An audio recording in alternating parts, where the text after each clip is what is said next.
कुछ भी कहो भाई, गैरेज लग तो तगड़ा रहा है। बाइक्स वहाँ खड़ी है, गाड़ियां ये रही और एक गाड़ी अपनी इस साइड खड़ी हुई है और ये रही भाई चाबी अपने सारे व्हीकल्स की। तो चलो भाई फिर हो जाए गैराज टूर अपना पूरा। भाई ये चैनल मैंने इसलिए बनाया क्योंकि मेरा जो दूसरा ब्लॉगिंग चैनल है ना, उस पर मेरे को पिछले 6-7 महीने से गाड़ियों का, बाइकों का बहुत शौक था और मैं वीडियोस बनाना चाहता हूँ, बट वो ट्रैवल कंटेंट था, लाइफस्टाइल ब्लॉगिंग था, इसलिए गाड़ियों को जब मैं मिक्स करता था ना तो लोग बहुत कहते थे कि गाड़ी गाड़ी गाड़ी हो रहा है। तो मैंने कहा चलो यार, ये जो इंटरेस्ट है ना गाड़ियों का, इसको नए चैनल में कन्वर्ट कर दिया जाए और गाड़ियों से रिलेटेड इस चैनल पे आपको सारी इन्फॉर्मेशन अब मैं दिया करूंगा, जिसमें मैं अपनी बाइक्स और गाड़ियों का भी आपको रिव्यू दूंगा, साथ साथ दूसरी गाड़ियों का भी दूंगा, नई नई जो लॉन्च होती है, और ओनरशिप रिव्यूज भी लेकर आएंगे। तो बहुत अच्छा अच्छा कंटेंट आने वाला है और हफ्ते में अभी के लिए 3 वीडियोस आएगी, मंडे, वेडनेसडे, फ्राइडे। और जैसे जैसे चैनल बढ़ेगा, 1 लाख सब्सक्राइबर हो जाएंगे, तब हम शायद से रेगुलर करना शुरू कर दें इस पे। बट अभी के लिए हफ्ते की 3 वीडियोस आप एक्सपेक्ट कर सकते हो। टाइमिंग का कंफर्म नहीं है कितने बजे डालूंगा, शाम को, रात को, सुबह, बट आएगी मंडे, वेडनेसडे, फ्राइडे। ठीक है जी। बाकी इस वीडियो में फटाफट से अपना गैरेज टूर शुरू करते हैं। और इसके अलावा यार कोई भी मेरे पास ना इंट्रो लाइन नहीं है अपने इस चैनल के लिए, दूसरे चैनल वाली मैं मिक्स करना नहीं चाहता। तो आप वो भी मुझे कमेंट सेक्शन में बताना कि मैं अपनी इस चैनल की वीडियोस जो है ना, वो किस इंट्रो लाइन से शुरू करूं। जैसे मेरे इंडियन बैकपैकर का एक और नया दिन, एक और नई जर्नी, तो इसका भी कुछ ऐसी लाइन सजेस्ट करना, जो अच्छा सजेशन होगा वही आगे वाली वीडियोस में यूज करेंगे। सबसे पहले भाई 2 व्हीलर्स कवर करते हैं और उन 2 व्हीलर्स में से यार जितने भी मेरे व्हीकल्स हैं ना, सबसे पहले ली गई थी ये होंडा की एविएटर 2015 में, शायद से जब मैं स्कूल में था 11th क्लास में। कुछ इस तरह की भाई इसकी चाबी आती है और मीटर में देखोगे आप तो 22,000 चल चुकी है, बट एक्चुअल में इसका मीटर भाई काम ही नहीं करता। तो ये आज से 1.5 साल पहले मीटर बंद हो गया था, उसके बाद हमने बहुत चलाई है, तो अराउंड 50-60 हजार किलोमीटर ये चल चुकी होगी। शुरू में एवरेज अच्छी देती थी भाई, बट उसके बाद इतनी ज्यादा बेकार एवरेज हो गई इसकी, मतलब हर दूसरे दिन पेट्रोल डलवाना पड़ता है। ये तो मैंने ही तोड़ी थी एक बार पहले, मतलब मैंने तोड़ी नहीं थी, पीछे से कोई रेडी वाला मार गया था, उसमें वो सरिया लगा होगा तो सरिया घुसा दिया उसने।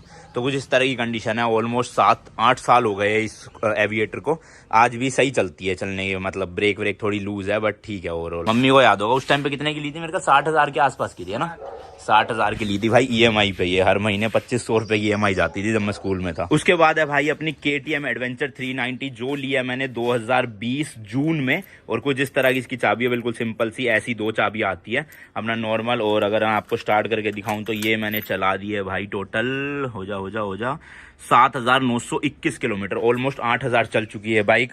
ब्रांड न्यू कंडीशन में, ज्यादा यूज हुई नहीं है। जैसे कि यहाँ लिखा भी हुआ 390, तो 390 सीसी का इसमें इंजन लगा हुआ है, ड्यूक और RC वाला। बट इसका जो पोस्चर है और जो सस्पेंशन वगैरह है वो उनसे डिफरेंट है, क्योंकि ये एडवेंचर कैटेगरी की बाइक है। साथ ही साथ इसमें भाई बहुत सारी मॉडिफिकेशन कर रखी है, मतलब पैनियर्स और टॉप बॉक्स लगाने के लिए, लाइट्स वाइट्स, तो वो काफी सारी इसमें मॉडिफिकेशन है। ये बाइक मैंने ली थी ऑन रोड भाई 3,65,000 रुपए की, और उसके बाद जो मॉडिफिकेशन हुई तो ये अराउंड आप मोटा मोटा लगा सकते हो 4.5 से 5 लाख के बीच में मुझे पड़ी थी, सारे सामान के समेत। आगे देख सकते हो इस तरह की ग्रिल लगवाई थी, बहुत चीजें लगवाई है मतलब, तो मैं भी गिनवाने बैठूंगा तो यही वीडियो 15 मिनट की हो जाएगी। बाकी ये भाई फर्स्ट व्हीकल था जो मैंने अपनी यूट्यूब की अर्निंग से खुद लिया था, और इस पे EMI नहीं करवाई थी, ये मैंने पूरी ली थी डायरेक्ट। उसके बाद ली भाई मैंने सुजुकी की हायाबुसा, ये भी मैंने नई ली थी। इसके पीछे भी एक स्टोरी थी, मैं पहले लेने पुरानी गया था बट वो फिर एक्सीडेंटल निकली, तो इसलिए मैंने नई ले ली डिसाइड करके। और ये भाई 2021 वाली 3rd जेन हायाबुसा है, और जब लॉन्च हुई थी मैंने फर्स्ट स्लॉट में इसकी बुकिंग करवा दी थी। और उसके बाद दिल्ली की, पता नहीं इंडिया की 3री या 4थी वाइट वाली हायाबुसा थी ये,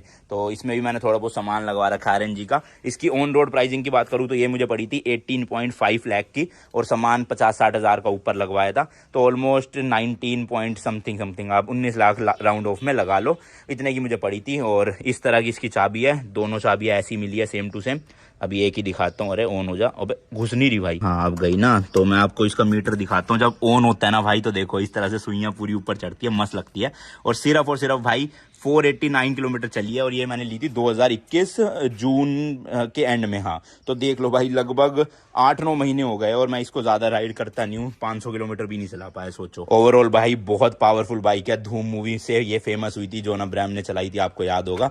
तो तगड़ा है भाई, मजा आ जाता है बाइक चला के। और फर्स्ट बैच में जिन्होंने बुक कराई थी ना, उनको ये काउल फ्री मिला था। वैसे अगर उसके बाद की जो बुकिंग थी ना, इसमें सीट भी आती है, तो मैंने सीट निकाल के पीछे वाली ये काउल लगा रखा है। अगर बंदा फर्स्ट बैच के बाद बुक करके आया था ना, तो उसको ये अलग से काउल लेना पड़ता 30-35 हज़ार का, बट अपन को ये फ्री मिला था फर्स्ट बुकिंग में, जो 101 बुकिंग हुई थी। मतलब शुरू की जो इंडिया की 101 बाइक है उसमें से मेरी एक बाइक है ये। एंड अपनी लास्ट जो बाइक है वो है भाई BMW की 1250 GS एडवेंचर, मतलब टॉप ऑफ द लाइन। इससे ऊपर एडवेंचर टूरिंग बाइक में कोई मतलब होगी भी तो हम मानते नहीं है उसको, मतलब यही है जो है टॉप। और ये भी भाई न्यूली लॉन्च्ड है, मतलब ये 2021 में ही लॉन्च हुई है, वो वाला है ये। इससे पहले जो आती थी वो अलग थी। मतलब इंजन स्पेक्स वगैरह सेम है, 1250 सीसी का इंजन है इसमें। और मैंने हायाबुसा में नहीं बताया सच आपको, उसमें भाई 1344 सीसी का है। इसके अंदर 1250, जैसे कि इसका नाम है R1250, तो इसलिए 1250 सीसी का इसमें ये बॉक्सर इंजन लगा हुआ है। इधर भी निकला हुआ इंजन देखो, उधर भी। जब ऑन होती है ना से घड़ घड़ मस्त वाइब्रेशन आती है तगड़ी वाली। और इस पे ही मैंने भाई बहुत काम करवा रखा है, मतलब टूरिंग मैं इस पे ही करता हूँ अब लंबी लंबी, जितने भी मैं नेपाल जा चुका हूँ, राजस्थान जा चुका हूँ, तो इसलिए ये पैनियर्स लगेज के लिए लगवाना बहुत ज़रूरी था। इसके ऑन रोड प्राइसिंग की बात करी जाए ना तो भाई ये दिल्ली में मुझे पड़ी थी 27 पॉइंट कुछ लाख की। और जो सामान इसमें लगा है वो टोटल लगा है भाई अराउंड 8 लाख रुपए का। अब आप पूछोगे 8 लाख रुपए कैसे, क्योंकि भाई इसके जो बॉक्सेज है यही है 1.5 लाख रुपए के। 1.5 लाख रुपए की इसकी ये सिर्फ लाइट्स है एक्स्ट्रा, फिर ये छोटी छोटी चीज़ें भी 40-40 हज़ार रुपए की है। मतलब BMW का नाम आते ही इतना सा लोहे का टुकड़ा ही भाई 10 हज़ार का बन जाता सीधा। तो इसलिए ये टोटल मुझे बाइक ऑन रोड पड़ी है 35 लाख की सामान के समेत। और इसकी चाबी भाई सबसे यूनिक है, क्योंकि इसमें आपको ना कीलेस एंट्री मिलती है इस तरह की BMW की चाबी। अभी ये मेरे से टूट गया था तो ये मैं वापस जुड़वाऊंगा। और दूसरी की जो है इसकी वो नहीं मिलती है, एक ही सिंगल की है, छोटी सी मिलती है। दूसरी वो मैं समझाऊंगा कहीं बाद में। बट इसको स्टार्ट करने के लिए भाई चाबी लगाने की जरूरत ही नहीं, अपना जेब में चाबी रखो और यहाँ से ये बटन दबा दो। एक बार बटन दबाया तो हैंडल अनलॉक हो गया, दूसरी बार जब मैं बटन दबाऊंगा तो बाइक जो है वो मतलब स्टार्ट हो जाएगी। इंजन स्टार्ट नहीं होगा, इंजन स्टार्ट यहीं से होता है। तो इसकी अगर मीटर की बात करूँ तो भाई 5919 किलोमीटर चल चुकी है, क्योंकि 2-2.5 हज़ार किलोमीटर मैंने इसे जैसलमेर टूर पे चलाया राजस्थान में, और लगभग 2-2.5 हज़ार किलोमीटर ही नेपाल टूर में चलाया। तो वही अराउंड लगा लो आप 6,000 चली है। पर इस पे जल्दी प्लान करेंगे भाई। और इस पे अगर आप डेडिकेटेड एक वीडियो देखना चाहते हो ना कि 35 लाख का इस बाइक में है क्या ऐसा, तो वो भी बताना, मैं जरूर कवर करूंगा इसी चैनल पे अपने। और ये बाइक भाई मैंने खरीदी है सितंबर 2021 में, और एग्जैक्टली बताऊं तो 17 सितंबर को, मेरे बर्थडे वाले दिन ही। तो अपने बर्थडे पे एक तरह से कह सकते हो आप, मैंने गिफ्ट दिया था खुद को कि ये बाइक चलो जी, मतलब जून में ये ली, फिर उसके बाद सितंबर में वो। तो 2-3 महीने के गैप में ये दोनों बाइक आई है 2021 में। अब ये तो हो गया भाई बाइक्स का कलेक्शन। अब इधर मुड़ते और यहाँ देखते हैं गाड़ियों का कलेक्शन भी। आज तक मैंने टोटल भाई 5 गाड़ियां ओन करी है, जिसमें से 3 मेरे पास अभी भी है, 2 मैं बेच चुका हूँ ऑलरेडी। सबसे पहली गाड़ी थी मेरी सेंट्रो, जो मैंने सेकंड हैंड खरीदी थी कार्स 24 से। उसको मैंने सीखने के लिए लिया था, 1-2 महीने चलाई, उसके बाद मैंने वो बेच दी। सेंट्रो की बात करें तो वो थी भाई अराउंड 85,000 रुपीज की मैंने सेकंड हैंड में। उसके बाद दूसरी गाड़ी ली मैंने अपनी Hyundai की Creta SX optional turbo 1.4 litre वाला। बहुत तगड़ी गाड़ी थी, बस स्पेस और माइलेज का इशू आ रहा था उसमें हमें, और वो मैंने खरीदी थी जनवरी 2021 में। और क्रेटा के प्राइस की बात करें तो वो मेरे को ऑन रोड पड़ी थी भाई 19.5 लाख की। उसमें सामान लगा लूँ कि मैंने 21-22 लाख का उसे बना दिया था। बट अब वो मैं दोनों गाड़ियां बेच चुका हूँ। उसके अलावा मेरे पास अब यहाँ पर 3 गाड़ी है। सबसे पहली है भाई अपनी महिंद्रा की थार, और इंडियन घरों में ये चीज है कभी खत्म नहीं होगी मुझे लग रहा है, जितनी मर्जी महंगी गाड़ी ले लो चड्डी बनियानी सूखने उस पे। यह है भाई थार का LX petrol automatic hard top model. और इसकी चाबियां देखो तो आप कुछ इस तरह से आती है। एक तो सिंपल की है, दूसरी ऐसी की आती है, बट वो मैंने चेंज करवा के एक आफ्टर मार्केट की ले ली थी 1100-1200 रुपए में। तो ये थोड़ी सी फैंसी लगती है ना, मस्त सी। इस गाड़ी में मेरे को अच्छा लगता है भाई, एक तो 18 इंच के इसमें एलॉयज है, और जो 5वां स्पेयर टायर भी है ना वो भी भाई एलॉय है, और साइज भी बिल्कुल सेम है 18 इंच, मतलब 17 इंच नहीं करा। बाकी जितनी भी गाड़ी है ना सब में एक साइज छोटा मिलता है, प्लस एलॉय भी नहीं मिलते हैं। तो इसमें ये चीज अच्छी है इनकी। बाकी थार के बारे में बताने की तो मुझे जरूरत है नहीं, पता ही है आपको क्या तगड़ी गाड़ी है। इस कलर का नाम है रॉकी बीच, जो महिंद्रा इसे बोलते हैं। और ये मैंने अभी 29 नवंबर 2021 में ली थी। ऑन रोड ये मुझे पड़ी थी अराउंड 17.2 लाख की। और इसमें जो सामान सुमून लगवाया था उसके बाद जैसे नंबर लिया 1888, थोड़ी बहुत एक्सेसरीज थी 80-90 हज़ार की, तो अराउंड लगा लो मेरे को वही 19 लाख के आसपास पड़ गई थी। इसकी मॉडिफिकेशन की वीडियो तो मैंने बनाई हुई है। एक बार इसको चाबी लगा के आपको मीटर दिखा देते कितनी किलोमीटर मैं चला चुका हूँ, क्योंकि 2-3 ट्रिप पे ले जा चुका हूँ इसको मैं। इसमें भी हायाबुसा की तरह देखो भाई सुइयां ऊपर जाती है।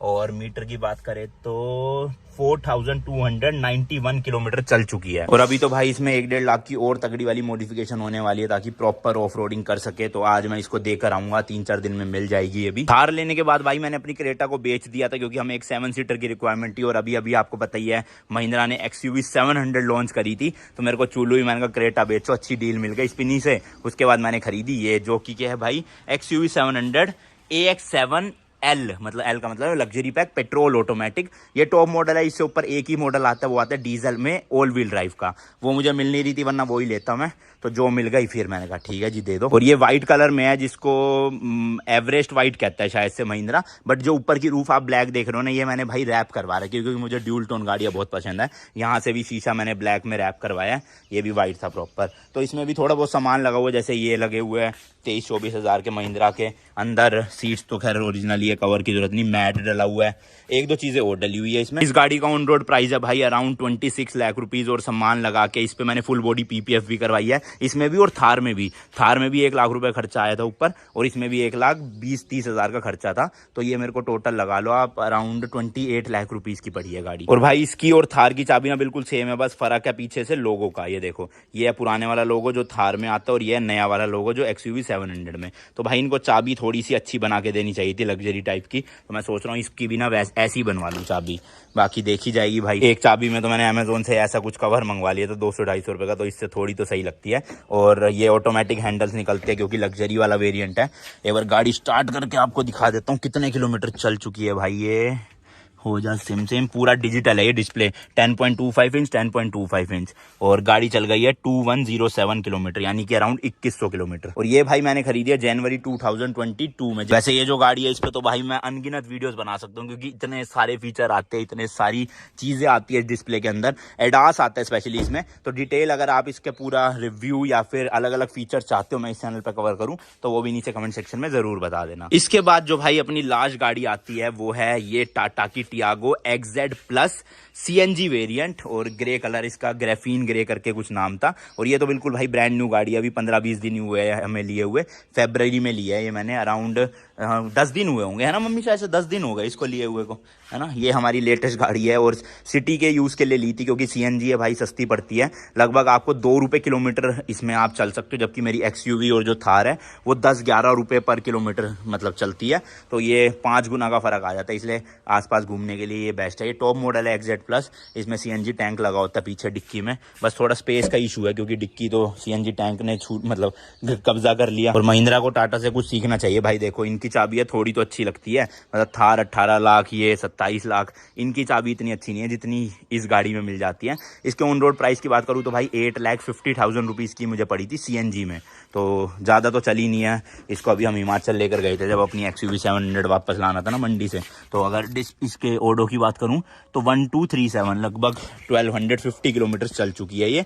और इस पे सामान सुमून कुछ नहीं लगवाया, ऑन रोड मतलब जो था बस वही है, मैट भी नहीं लगवाया अभी तक, वो भी लगवाने हैं। इस गाड़ी का तो अभी भाई देखो नंबर भी नहीं आया, तो शायद से मेरी जैसी XUV का 1777 है, थार का 1888 है, तो मोस्ट प्रोबेबली इसका मैं 1666 या 1999 लूंगा, जो मिल जाएगा वो, तो अपना पूरा सीरीज चल जाएगी। और बाइक में आपने नोटिस करा होगा, बाइक का मैंने, चलो वो KTM तो छोड़ दो क्योंकि पुरानी बाइक है, बट हायाबुसा ली मैंने 1313, BMW ली 1515, ऐसी जो अगली बाइक होगी अपनी कोई हार्ले वार्ले जब भी लेंगे तो उसका 1414 या 1616 लूँ। मम्मी कह रही है ये लो जी बना लिया एक और गाड़ी, बाइक का प्लान है। मम्मी कमाते किस लिए है, बाइक को गाड़ियों के लिए तो है। क्या बात है, क्या बात है। तो ये था भाई अपना पूरा गैरेज टूर, जिसमें हमारी 3 बाइकें, एक एविएटर और 3 गाड़ियां इस टाइम पे। मम्मी तुम्हारी फेवरेट बाइक और गाड़ी कौन सी है, जल्दी से बता दो फटाफट। बाइक बताओ पहले कौन सी है, बीच वाली सबसे महंगी वाली? नहीं फिर KTM है सबसे फेवरेट, क्यों, ऐसा क्यों? अच्छी लगती है मम्मी को, वो अच्छी लगती है, वो हल्की फुल्की है ना, कहीं भी ले जाओ, इसलिए। BMW भारी है और हायाबुसा स्पीड बहुत तेज है, तो इसलिए मम्मी को डर लगता है। गाड़ी बताओ फेवरेट। थार तो नहीं है बिल्कुल भी, है ना, थार तो मम्मी को पसंद ही नहीं, कह रही चढ़ने उतरने में इतनी दिक्कत होती है। XUV पसंद है भाई मम्मी को। तो जहाँ तक मुझे लगता है ना भाई, थार तो मैं रखूंगा अगले 4-5 साल कम से कम, क्योंकि उस रेंज में कोई गाड़ी है नहीं। और ये भी मैं रखूंगा सिटी के यूज़ के लिए, अगर इसको अपग्रेड भी करूंगा तो इलेक्ट्रिक व्हीकल में करूंगा, बट अभी 1.5-2 साल तो चलानी है। XUV का हो सकता है भाई बड़ी गाड़ी के लिए इसको बेचना पड़ जाए बाद में, बाकी देखते हैं, जब तक है ये तब तक है। और बाइकों में भी भाई BMW तो अपने पास रहेगी पूरी जिंदगी भर, 10-11 साल, और हायाबुसा शायद से बेच सकता हूँ क्योंकि उसकी जरूरत नहीं पड़ती, मतलब इतना मैं चलाता नहीं, साथ ही साथ KTM भी खड़ी रहती है। तो ये दोनों बाइक बेच के शायद मैं ले लूँ कभी हार्ले वार्ले, बट BMW हमेशा रहेगी। और ये स्कूटी भी, इसको तो हम फ्रेम करवा के दीवार पे लटका देंगे, है ना, 10 साल होने पे इसके। तो ये पूरा था अपना गैरेज। नहीं एक और चीज है सच, वो अंदर है, वो दिखाता हूँ बस। तो ये भी है खैर, पर ये मेरी नहीं है, पार्थ किया, तो इसको छोड़ देते हैं। वो जो चीज कह रहा था मैं, वो है ये भाई हीरो की इलेक्ट्रिक साइकिल, जो हमने अभी ली थी 31 दिसंबर को ही, मतलब न्यू ईयर के टाइम पे, और ये थी कुछ अराउंड 30,000 के आसपास की। तो ये है, आराम से कभी आसपास लेना हो, सामान लेने जाना हो, मस्त रेस दो, और रेस दे के ही चल जाती है। इसमें मोड दे रखे अलग अलग, इसका भी रिव्यू बनाऊंगा मैं जल्दी, जैसी टाइम मिलेगा, तो टेंशन नहीं। बाकी एक ये गैरेज में हमने हाथी पाल रखा है इतना बड़ा, जो हमारे किसी काम का नहीं है भाई ब्रूनो। अब सारी चीजें बता दी मैंने, प्राइस के साथ बता दिया आपको। टोटल आप कमेंट सेक्शन में बताना कि अमाउंट जो है ना वो कितना हो रहा है सब गाड़ियों का और बाइकों का मिला के। मैं नहीं बता रहा, वो देखते भाई कौन परफेक्ट कैलकुलेशन करके नीचे बताया, क्योंकि मैंने प्राइसेस परफेक्ट ही बताए आपको। ठीक है जी, बाकी इस वीडियो के लिए इतना ही रखते हैं। और कमेंट सेक्शन में वो भी बता देना यार जो मैंने इंट्रो लाइन आपसे पूछी थी ना, क्योंकि समझ नहीं आ रहा इस चैनल के लिए क्या रखूं। दोनों चैनल का सेम नहीं रखना चाहता, इंडियन बैकपैकर और इसका, इसलिए स्टार्टिंग नई लाइन जो भी अच्छी सजेस्ट करेगा वही वाली हम फाइनल कर देंगे। बाकी मिलता हूँ नेक्स्ट वीडियो में। Till then good bye and tata bye bye.